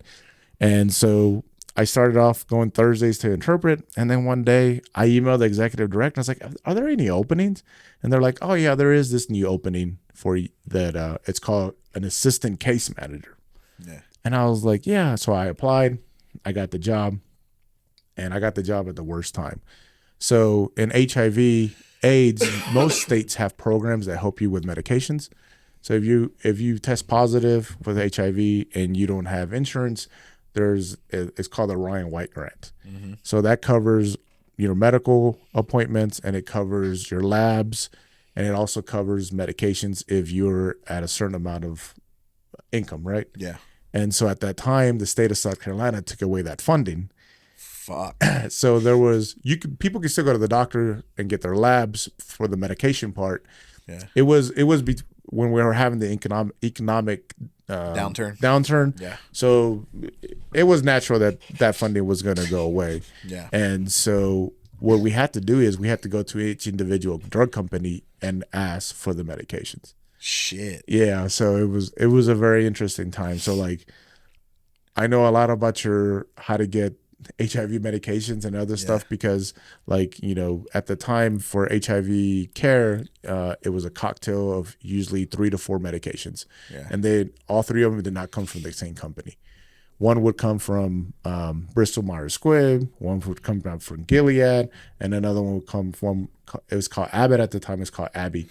So each of them and the people needed to take all 3 medications at once. Right.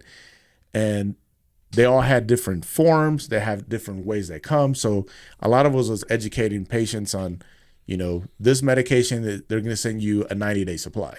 This medication, they're going to give you a card. You're going to go to the pharmacy and you get to get 1 medication a month. This medication, they're going to send you a 1-month supply in the mail. So it was educating people on that, making them understand that.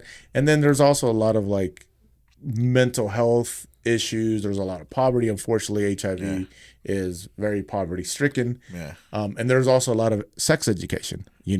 At the time, if you're HIV positive, we would say still have sex, but wear a condom. Yeah. Nowadays, if you take medications, it's good to take you wear protection.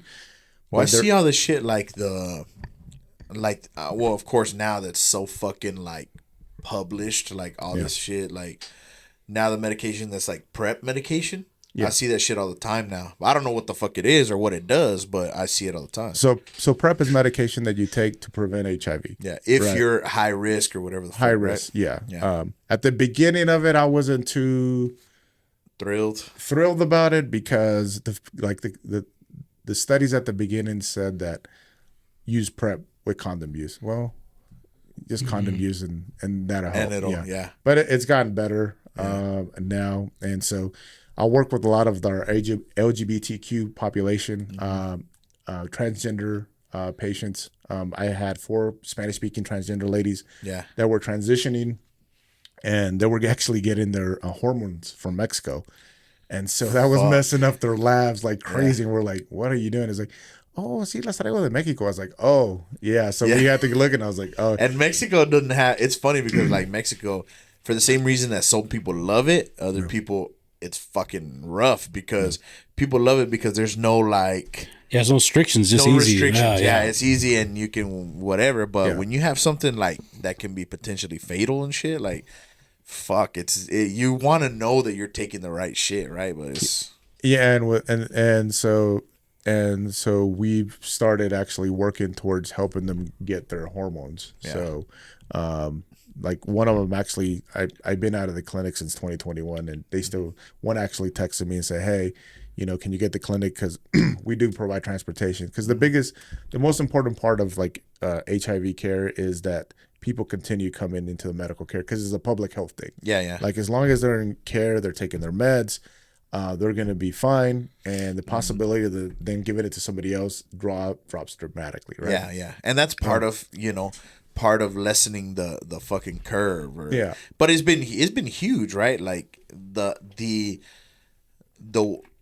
I know that it came out recently. I don't know when it was, but I know it was published recently that HIV is no longer considered a Death sentence. yeah, essentially, right? Yeah. And it just came out recently that now you could live a full life. Yeah, it's because of stuff like that, right? Yeah, it's like we call it highly antiretroviral medications.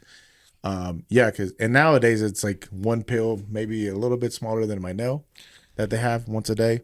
Wow, that's And it's fucking crazy, man. And it's Where really we neat. come- Like when I started, it was like they were barely starting with like the one medication a day regimen. It was like a big horse pill. Yeah. It's called a tripla, and it was 3 medications in one. Yeah. And the biggest issue is they would call them nightmares, but they were like vivid dreams that they would have. No, those are fucking yeah. So I would tell people, I was like, after 2 weeks, you're straight, right? And then I'm, a lot of my patients, because I was the Spanish speaking guy, were Hispanic. We're Spanish speaking. Most of them were from Mexico. It was really weird for a while that like a large percentage were from Oaxaca. Mm-hmm. So I would get in contact with Oaxaca a lot, because I had a lot of them that would go back, and I was just trying to make sure. So in the United States, we have like the Ryan White clinics, like where I came from, and they're multiple in states. And in Mexico, they have the same system, but it's just one. Oh shit. Yeah. So like I've had people that would go back to Oaxaca, and then I was like, "So where are you going to get care?" And it's like, "Oh, in Acapulco," and I'm like, "Why?" And he's like, "Oh, because the clinic in Oaxaca is like 6 hours away, and Acapulco is only 2 hours away." Yeah. And so like I had to make those connections where they would go back. Like Central American countries was a little bit more difficult, because like they were really behind on some of the meds, and it wasn't easier to get in contact with them. Yeah. So infectious disease was really great. COVID hit. It was pretty rough. Yeah. Because I didn't get to go home. I remember. You would talk about that shit. Yeah, I didn't get to go home, because even though we kind of closed down the clinic, a lot of people would show up at the clinic and be like, because we were still an infectious disease clinic. Yeah, and you had to be available. Yeah, we had to be available. And then little by little, like I had to make schedules for because I became the director later of the social work department there later on. And I would have to make a schedule on a weekly basis to have enough people there in the clinic to cover all the hours. So it was interesting. And at the same time, we had the issue with my child. So when I became director, I was actually in Boston with my kid. Yeah. And then I came back and I was just burned out. Yeah. And so it was a lot that first year. It was a lot. Yeah, it was. So I was director. I was in the clinic from 2009 to 2021. Yeah. I loved infectious diseases. Like I love it. It's fucking crazy to hear somebody say that. I know, that sounds scary. Yeah. Find your shit. Like, yeah, what it is. I just loved infectious diseases. I love people coming in and be like, "How much time do I have?" Yeah. And I was like, "If you take your meds and you can do what you're supposed to, you can live a full, healthy life. It's not a big it's not a big deal. It's anymore." like delivering almost hope and good news to someone. Yeah, because people were like, "I'm done. I'm done." And like I had people that were like they would get tested by the health department, and then they wouldn't get connected to me right away, and I'll call them like, "Hey, I'm calling for Spanish speaking folks," and like, "I'm calling for such and such person. We have set up an appointment with them. We're going to start their treatment," and they're like, they went back to Mexico to die. And I was like, they don't have to die. Yeah. And like, if you get, but they have, some of them It's would crazy. just would go but back. it's because at the time it has the stigma, right? Has that stigma that like you can't do anything about it, and like it's people, especially Spanish speaking people and people that aren't Americanized or know any of the system stuff or anything around here. Like that shit's really important for the Hispanic community, especially. Like it's and crazy. And it was just, and a lot of them still like feel like they're taking something away. And I would have to tell them, I was like, no, this is a federal grant. It's a public health thing. I was like, don't feel like you're taking, because some of them were like, you guys are doing too much for us. Yeah. You're like, you're giving us meds, you're doing labs, you're seeing us, and like they didn't feel like they deserved it, right? Yeah. And I was like, no, this is a public health thing. I was like, the money's there for that. That's why we have the Ryan White grant. But Raza, man, they don't. They're not trying to take anything for free from nobody, which is crazy. So y'all, you know what I'm saying? Like it's true. It is true. Most of the immigrants that we have here are really, really trying to pay their way and do it their way, but thank God, the United States does have stuff like that, man. Yeah. It's something real important to curb that the death rate. I mean, it's been, and now, like I said, now it's not a death sentence. You're good. Yeah. You're like, and like unfortunately, I had a lot of like sex trafficking people. Like that's fucking crazy. We had ladies that were just wandering, and they be like a good Samaritan will pick them up, and they're like, yeah, like somebody brought me over here, said that they were going to kill my family, and they sold me out. But this lady, the person that was pimping her out died just out of the blue, and she had nothing. She was just wandering, and she was pregnant. She was pregnant. Wow. She was just wandering, and she didn't speak Spanish either. She was from Central America. Oh shit, dude. Yeah, so it was hectic. It was a hectic time. Now her Spanish is pretty good, but I'm just saying, like, we had a lot of those. Like, it was just we had one that had a fever for a while, and she didn't know why, and then she ended up in the hospital, and then same thing also, like she was trafficked over here. So it was, like I said, like, it's weird. I love infectious disease. Like the doctors still contact me for like what would you do in this, like, because I work with a lot of like, also a lot of the patients have insurance, and even though you have insurance, medication is very expensive. Medicare is a pain sometimes. It makes it very difficult. So the doctors will like holler like, hey Fonzie, this and that going on.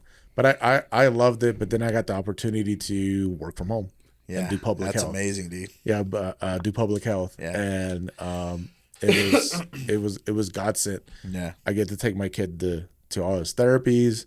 It's very flexible. I work with a great team. And the biggest thing is I get to help my kid. So I've been doing like health initiatives in the community since 2021. And I still a big focus is with the Hispanic community. Like I have a soft heart for them. Yeah, of course, man. That's where we come from. And in South Carolina is actually one of the largest growing Hispanic communities in the country. And mostly everybody is from South Mexico. So they're like, you're not Mexican? I was like, yes, I am. He's like, you're too big to be Mexican. And I was like, yes, I'm from Chihuahua. And then I got to tell, I was like, us from Chihuahua people, we're tall and lighter skin. Yeah, North Mexico, man. Yeah, we're lighter skin. So I always have to tell them that. I was like, I didn't know that. Yeah, that's a thing. If you go deeper in Mexico, you get a little bit darker. As bigger you heads. go, a little bit darker. Yeah, mountains, a little bit darker, stuff, right? a little bit shorter, and as you go, you know what I'm saying. And you go up, you're a little bit lighter skin. But even like the big melting pot is Mexico City. You see every shape and fucking size there. Like it's great. Mexicans with green eyes, blonde hair. Yeah, I know that. It's fucking crazy. Yeah, that's crazy, man. Yeah, it's crazy. The northern Mexico, we're really tall, like, and that's why like Chihuahua dominates in basketball. Like, of course, we're legit. Yeah, we had some people, man. Well, Eduardo Nájera from Milky. Nájera, bro, from so, Milky. So Eduardo Nájera. So I was a big Oklahoma Sooner fan because of him. Like Eduardo Nájera, if you go by and see him, Google And him. he got down, bro. I don't give a fuck what nobody says. Yeah, man. he got down. He wasn't from his hometown. yeah. And every time I went to see his hometown, I was like, maybe he's walking around. Yeah, Like, he played in these canchas right here. That's what where canchas where you played basketball and soccer. They usually had like one fucking soccer like goal, straight fucking steel, and the backdrop was the wall, so you wouldn't lose the ball. And then you had the two fucking basketball. That's how it was typically set up. Everything fucking steel, blazing hot. Like so in Chihuahua City, they have a big gym. Okay. Right? And I think it was my 2000 when was it? I was at A&M and I came to my parents to Baeza. yeah. You didn't come. Your dad parents did, but in Chihuahua, the Mexican national team was playing Argentina. That's Manu Ginobili was on the that's team. big time. Holy, like it wasn't like you never experienced basketball until you there. It was insane. Yeah. Like Eduardo Nájera was on the Mexican team. Yeah. Ginobili was on the other team, and there was another couple. Like his name is Splinter. He plays also on the. He also played for the Spurs, and they stopped the game in the third quarter because there was some fighting, but not Eduardo Nájera. It was somebody was trying to hurt Manu Ginobili on the court or something. Yeah. And you know how we are. They started throwing bottles at the thing, and so they canceled it. But it was a great game, and I was like, who's this Manu guy? And then the following year he was on the Spurs. Yeah, Manu went crazy. Yeah. He was amazing. I was like, who's this? And now fucking Europeans are like taking over the fucking Spurs. Yeah, and I was like, I remember I was like, man, I'm gonna pay 100 pesos to watch this. Yeah. Because I thought it was expensive back then, 100 pesos. I was like, God damn. Yeah, that's a lot. Yeah, it was a lot back then. And I was like, I'm going to fork it off. And I went by myself. My dad left me, and I didn't know where I was doing. Like, well, that was normal. Yeah. When you went to those Coliseum, Los Coliseos that they called them. There was in any big city. So I was like, oh, this is amazing. But getting back to like, so I did infectious diseases. I love it. I told the doctors I go back if y'all could be more flexible. Gotta watch 28 weeks later. It's coming out soon. Or 28 months. No, 28 years now. 28 years. I'm sorry. Yeah. Those are already out. Yeah. I got a question though. I always thought about this. You know, like on the movies, those guys who do SB Blood Brothers and they fucking slice their hands and then, like, you know what I mean? Is that good or bad? That's probably bad because you're probably getting some type of hepatitis. Something. It was just the scary time of the unknown. 100%. Like, because I remember, like, at the beginning, I would come and my wife is like, get undressed outside in the deck. Oh, and then go to the bathroom. I did it in the garage and then spray probably not the healthiest fucking thing, but spray myself with Lysol. Yeah. That's probably the worst in that shit. Well, yeah. And it was just difficult. It was just man. We worked all through it. Because it's like, I actually worked as an interpreter. They had sent the interpreters home, and I was like walking around the hospital, and it wasn't masking very much yet, right? Yeah. And I'm actually in the labor and delivery floor, and I was interpreting lactation. Teaching lactation. Cool. And the lactation nurse is like, Fonzie, what are you doing here? And I was like, interpreting? Because I still kept that job as a side job, right? Yeah, of course. So I was like, and I did it like once a month, right? And I wasn't even thinking like, this COVID thing is happening, and and because the interpreters were not really part of the hospital, they were like a middleman. Yeah. And we got all the information, so I'm like just walking around doing my interpretation, and they're like, "You guys got sent home, and you're doing everything over the phone." And I texted my boss, and I was like, "Oh yeah, we are." And so I actually saw a few COVID people, that really didn't know it was COVID until like 3 weeks later when I'm discharging over the phone. Yeah. And I was like, oh, it was COVID when they were there, So it was interesting times. It was very difficult because it was difficult times. Well, the unknown is always a motherfucker. And it was scary at first. I remember sitting there like, man, I don't know what, you know what I mean? Like just, and I had just watched that one movie with Matt Damon, Contagion, and I was oh shit, this is just exactly what happened. That's like the worst shit to watch before that shit happened. Like, but it skyrocketed. I remember seeing that, of course, Netflix period skyrocketed like a motherfucker at the time. But those Contagion movies and like all that shit skyrocketed, dude. Like it was fucking crazy. But it was just weird. It's like that's when I got into podcasts too. Yeah. Like I have never really paid attention to podcasts. Yeah. I didn't know what a podcast is, and then out of the blue, I got bored of for some reason because I still have both jobs. Like I was the social worker, and then I did the interpreting, right? But it was kind of boring being at home sometimes because the clinic got us to go 3 days on, 2 days off because we had less people come into the clinic, and so I got bored and I was like, I gotta do something else. And I had Spotify just to jam, right? And then I heard of what is it? Two Bears One Cave. Yeah. And so that was my first podcast It's ever. fucking huge now. Yeah, it's massive. It had just started at the insane. time. Yeah, I know. Right? And like I kept it up, and then little by little I started going into Joe Rogan. And then like I said, I was at the hospital one day because I work at a rehab hospital part-time now. Yeah. And I was like, you put something on Facebook, and I was like, I need another podcast because like Joe Rogan was done. I hadn't gotten into Theo Vaughn yet. Yeah. he was. I wasn't hitting. I wasn't feeling it. Yeah. I am now. I enjoy He's it. hitting now. Yeah. And then I was like, you guys were just talking about West Texas, and then I loved it when you said you hate Tejano because we do. we do. We do. We hate Tejano music. True. I was like, man, yeah, we hate Tejano music. Yeah. Like, and I put on. I was like, yeah, fuck Tejano music. Yeah, fuck it. You did. 100%. Yeah, like I can't stand it. Yeah. I think it's something to do with the.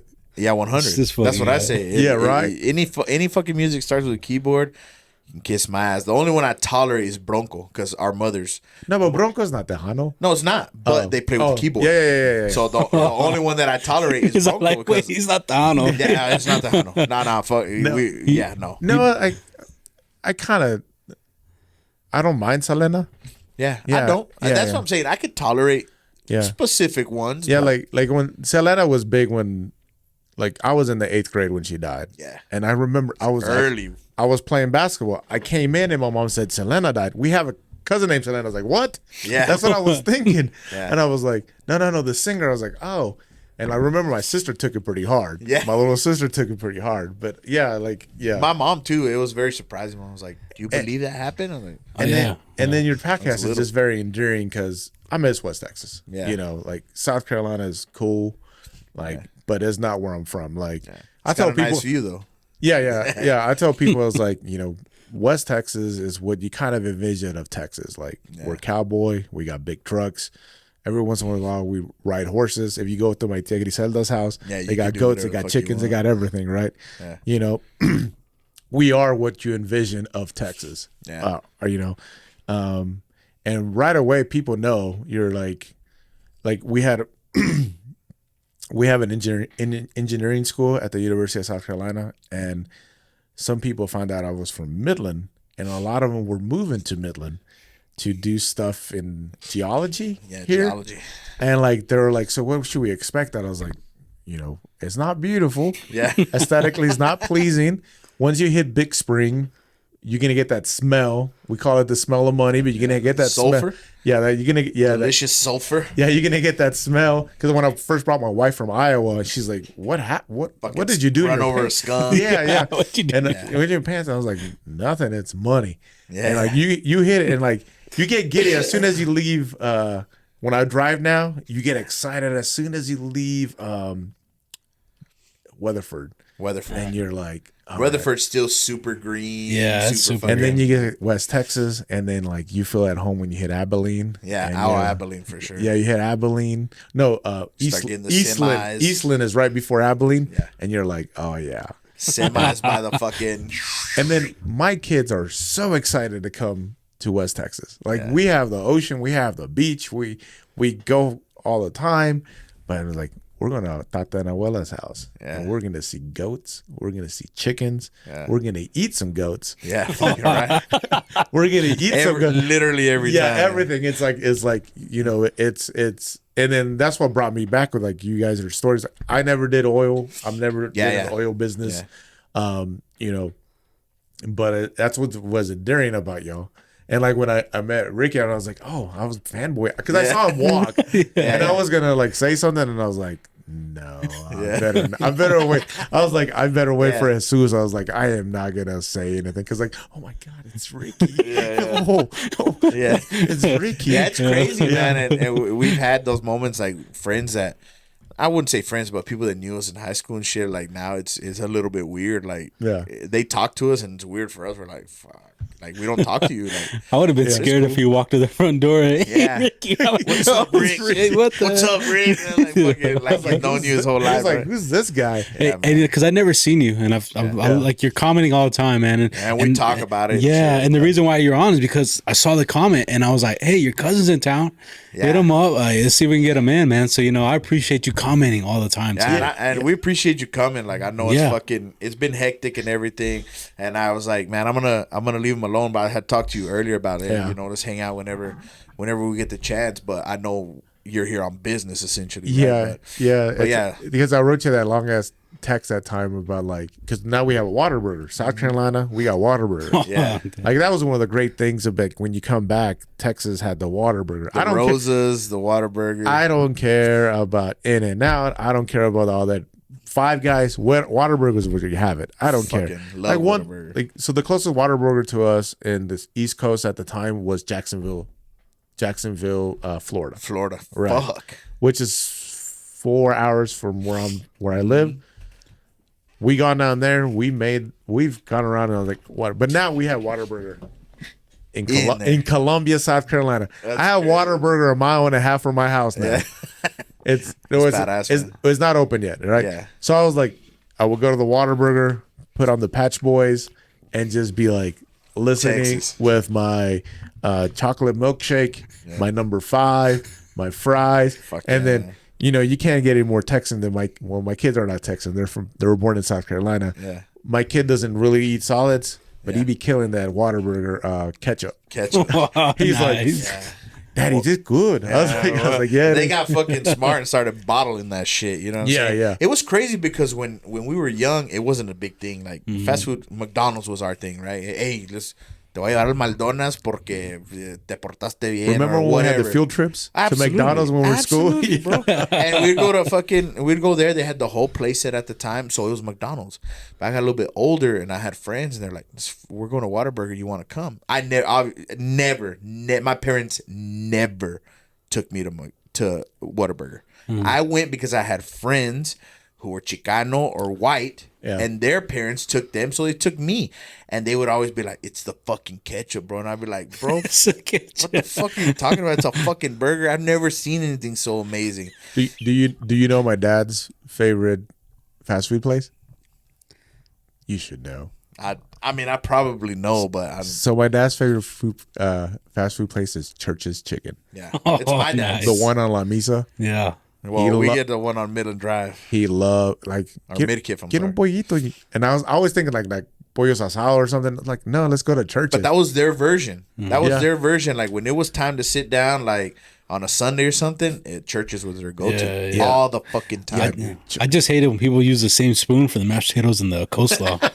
Well, we mix the fucking gravy spoon, but not that. Oh, my grandma. So now we're in South Carolina. We're very excited to have Whataburger. Yeah. The first one was 11 miles away. Yeah. I made the trek. Fuck anybody who hates on Whataburger. Yeah, but now they're building a huge one. Like I Google map it 1.5 miles from my house. Oh damn! Done, bro. 1.5 miles from my house, Yeah, and it's insane the lines when they open. Like the first one that they opened that was 11 miles away. You gotta do it Chick-fil-A style. They had security people. Damn. Fuck. And they were like, they had different lines. Crazy. They had different lines when it first opened, and they had security people with guns. That's crazy. And they were just like, pointing you out. Yeah. And like, it was insane. The second one, the hype come down, and then the third one's more closer to the university, closer to where I live. Yeah. And so, I don't know. It's probably going to be pretty hype, but like everybody, when they say that I never eaten the In-N-Out, so I don't know how great it is. In-N-Out's all right. Yeah, and like we have Five Guys. Five Guys is all right, but there's something about that number. It has never changed. Number 5, which is the bacon cheeseburger. Yeah. And either Dr. Pepper or like also here, I was telling my wife, I was telling my sister, I was like, have you ever eaten donuts from TNT? Because I've never eaten donuts from TNT. Never? No, it's always pigs in the blanket. Pigs in the blanket. So when I played, when I was in Midland High, the gym would open at 5 a.m. So I'd be up at 5, stop at TNT, get like 5 pigs in the blanket and a Dr. Pepper. That's before I played. This is when I was This was 16 before years old. kolaches though. Yeah. Because now the fucking thing is kolaches. And back then it was just the pig in the blankets. They were this big. Yeah. Now they got the fucking kolaches. It looks like a hot dog. They're Yeah. huge. Yeah. And it's funny because kolaches, like, there's a place in Texas that took their recipe straight from Germany. Like the people that run it, and I forgot where the fucking place. It's a hole in the fucking wall, Texas. It's on there in College Station. Yeah, in the and College it's Station fucking area. original kolaches, like Yeah. how they're supposed to be. We call these fucking things kolaches, but they're not. But they're this big pig in a blanket, but they're fucking huge, man. And the Dr. Peppers at TNT were amazing. Dude, any Coke at TNT. The only problem was these motherfuckers sold you more ice than fucking drink, right? Yeah, and it was like, and I'm thinking now, I was like, man, I was like 16. I was driving this massive van that my dad had into me. The fucking van, dude. Man, and I would drop it to TNT, and I was like, can I get 5 pigs in the blanket with cheese, and then can you give me some mustard and a large like Dr. Pepper? Yeah. Put that down, and then played for 2 hours, shower there, and then went to class, then had basketball class. Yeah. And then came back and practiced from like 4 to 8. And then when we weren't in season, we will find other gyms to play. I played like 8 hours of basketball. I remember you lived that shit. Yeah, I was at like the time. Midland Christian. I was like, oh, Midland Christian's opening up the gym. I was like, oh, let's go to Let's Midland go play Christian. there. Or like First Presbyterian Church across the street. Yeah. They had the summer ball. Yeah. And I was like, and then at the time, like the upperclassmen, like they would call you, and it's before cell phones. And like, and my mom would pick up and like, alguien en inglés está hablando. Yeah. And I'd be like, hello, hey, you didn't make it to open gym. What's going on? I was like, it's the summer. Yeah. And then one of the summer leagues at Abel, I actually got my lip cut. Do you remember that? Yeah, I remember that. I got a headbutt. I was going for a ball, got a headbutt, and it was cut. And this is a funny story about my dad at the hospital. So it was at Abel Junior High, and we were having summer league there. And it kind of went around. It was at Midland High, First Presbyterian, and then that was at Abel. And I was playing, and me and my teammate, there was a loose ball. We were going to it. My teammate hit me with his head, and I was out. Yeah. I was completely out.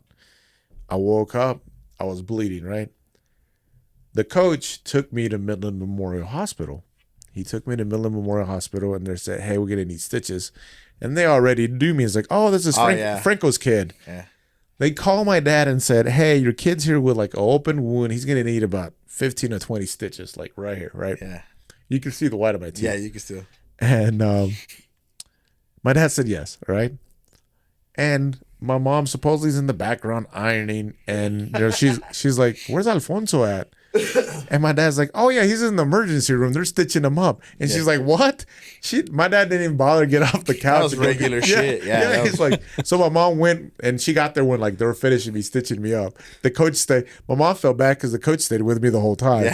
Yeah. And I was like, and I was like, he stitched me up. And my dad's just like, yeah, stitch him up. That's fine. It's all like, hey man, you coming? Or Yeah, never told my. They were all like that, man. Never told my mom. Yeah, it was insane, but it was a wonderful time growing up in Midland. It's an amazing place. We really we made it home. Huh? Made it home. Our parents made it home, and then we made it home. Like, yeah. West Texas is something else. Like everybody says, what is it? The Jay-Z song, like. Yeah. You can make it in New York. You can make it. No, you can make it in West Texas. Yeah, because it just teaches us.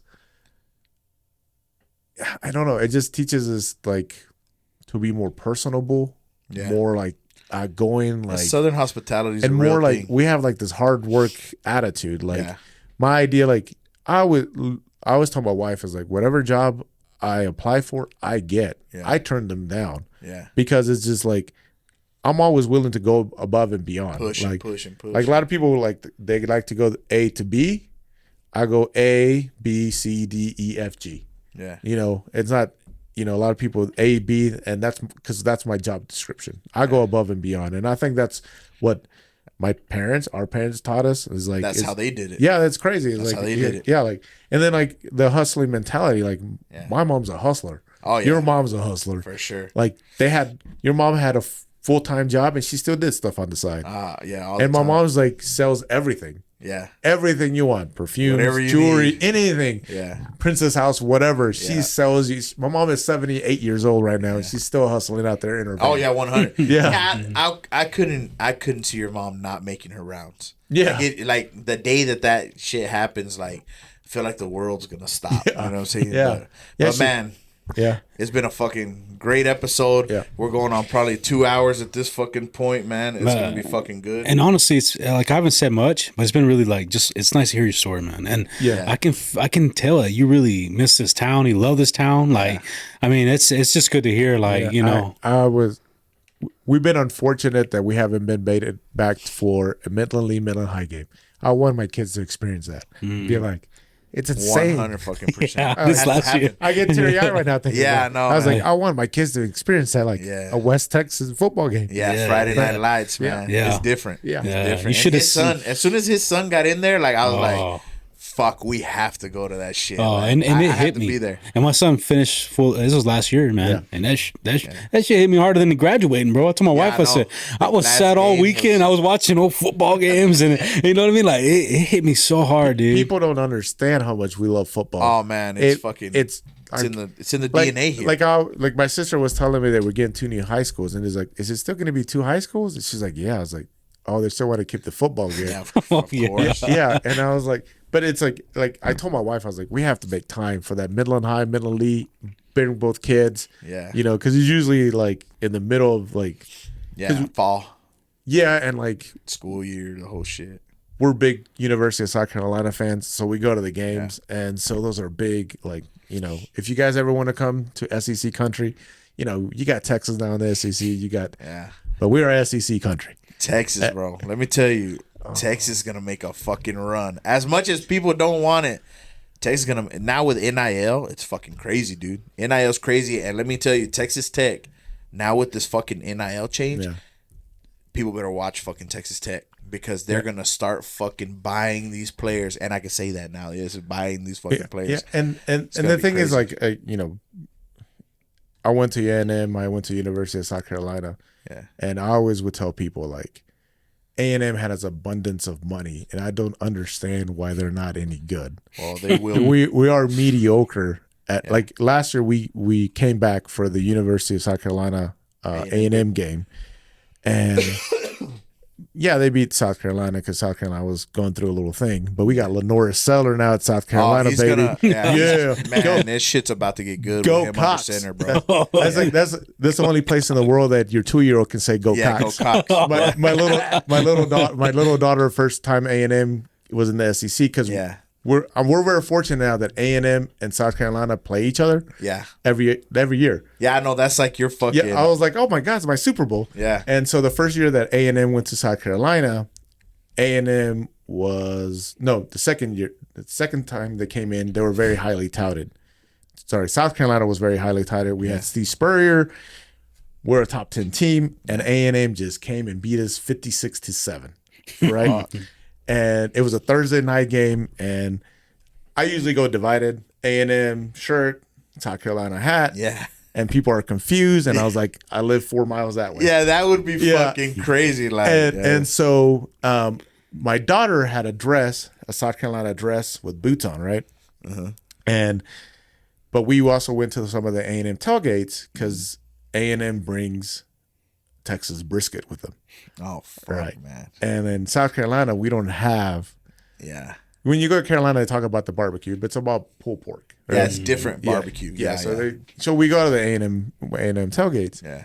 And people are confused. And my daughter's head to toe, like my mother-in-law made her a dress. And that's where we came with like, oh, it's fine to say go Cox for your 2-year-old here in like it's go Cox everywhere. It's normal. Yeah, go Cox. Go Cox everywhere, right? And so that game for my daughter, I actually got the tickets through A&M because I couldn't get tickets through South Carolina, and we were in AM section. Yeah. and people were screaming at my daughter. Yeah. That kid is confused. What's wrong with her? And they were like, the parents are confused. And then she turns around. She's like, quit screaming at my daddy. Yeah. She was only 2 at the time. Yeah, that's normal shit in football, right? We're used to that shit. Yeah, but we love college ball. Yeah. And we love the Bears. Yeah. And hopefully one day they might. We got a Pope from Chicago now. Maybe a Bears that's right. Super Bowl. Yeah. Man, we're gonna have to fuck y'all up this year. I mean, last year was horrible. I don't know if we played. Yeah, I think it was last year. No, maybe the year before when we played. But anyway, of course I had to fucking sit through it. Right, I sat through it with Liz and your dad. But this year I'm 100% ready. Liz and my dad are not that bad. It's my brother. Nah, I mean, but this is the thing. You get any of the combination together, that's when it gets fucking good. You know what I'm saying? Well, but my brother has this sense of like every year he sends me messages and videos that we're winning the Super Bowl. This is it. Every year. He's got the same delusional, he's got, the sickness. Like the sickness that I have with the Raiders. It's not a sickness. It's a dream, bro. Yeah, that's true. Well, and I see it, and I was like, I don't want to hurt your feelings, but I don't see it. I tell him. I would tell him, I was like, I don't see it. I'm fortunate enough that I'm not too far from Atlanta and not too far from Charlotte. I'm only 72 miles from Charlotte. Yeah. So every 4 years I get the Bears. You get to watch. I get to watch the Bears. Same thing for me here when they come here. But the problem is it's like every 3 years and then they switch home field. Oh. So I get to go to a Cowboys game every 6 fucking years to watch the Raiders play. But every single time, like it's a fucking main event. When the Raiders and the Cowboys play, it's a fucking main event. Well, we're trying to go this year on Soldier Field on December 20th. Hopefully my dad is doing health-wise better. Yeah. But they're playing the Green Bay Packers right before. Oh yeah, he's gonna right before Christmas. They're playing their owners. You should make it their owners. You should make it next summer. They might have another Tejano Blast over here, man. Jay Perez and Jimmy G and all that. I don't know any of them. The only ones like Little Joe. That was the only one I remember. That's the main one that Little Joe's running around. Little Joe and Michael Salgado. Michael Salgado's still running around. Little Joe's around. Yeah. Yeah, Jimmy G's rest in peace, baby. You know what I mean? But R.I.P. brother, R.I.P. But the Kings are still running around. Yeah, like one of the funniest things is like one of my really good friends I met in Iowa.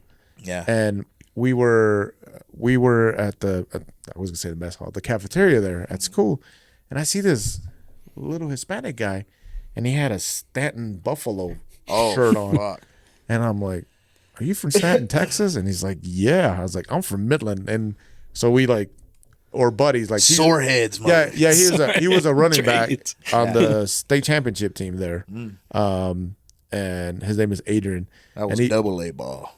Is that 2A? Yeah. Yeah. So I met him up there, and I was like, "How did they find you in Stanton?" Yeah. And same thing, like one of the coaches. Somebody So he didn't. Yeah. So he was like, "Yeah, we had a really good connection of West Texas kids in Iowa." Yeah, of course. We had a bunch of us like Stanton. They brought in. They took a couple of Midland High basketball players, and then Midland Leave, two of them, and then a bunch of other Midland High players. So it was kind of a combo. Nice, yeah, it was and it was funny. We all ended up marrying somebody from our college. Oh yeah, yeah. We're all. Well, that's that's what a lot of what you're doing in college is part of it. You know But that's cool though. Yeah, man. So I guess we're gonna go ahead and finish the episode on that note. I appreciate everybody listening.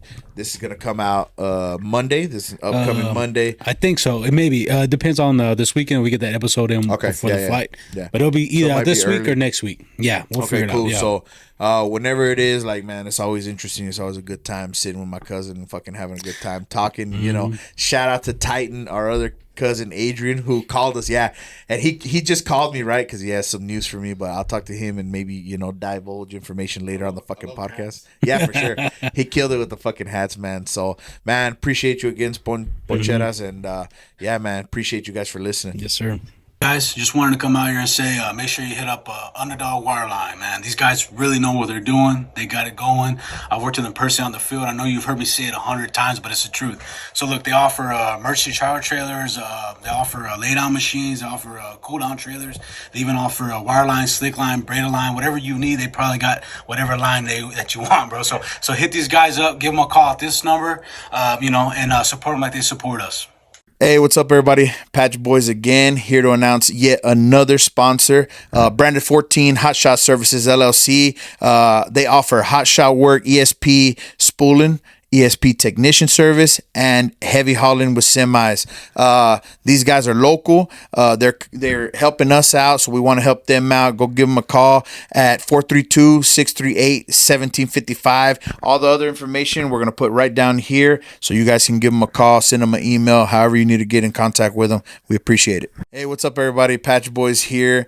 Blessed again to be announcing another sponsor for us. This one's going to be Titan. They're running out of crane. They're real close to me. It's family. So we want you guys to support them like they support us, right? So they're running out of crane. If you want to get in contact with them, it's 432-307-1960. Some of the stuff that they offer right now, if they have rustabout maintenance crews, trash trailers, porta potties, combo trailers, forklifts, and they're adding more stuff every single day. So if you guys want to support them so they can continue to support us and give you all the content that you want, go ahead and give them a call. Thank you.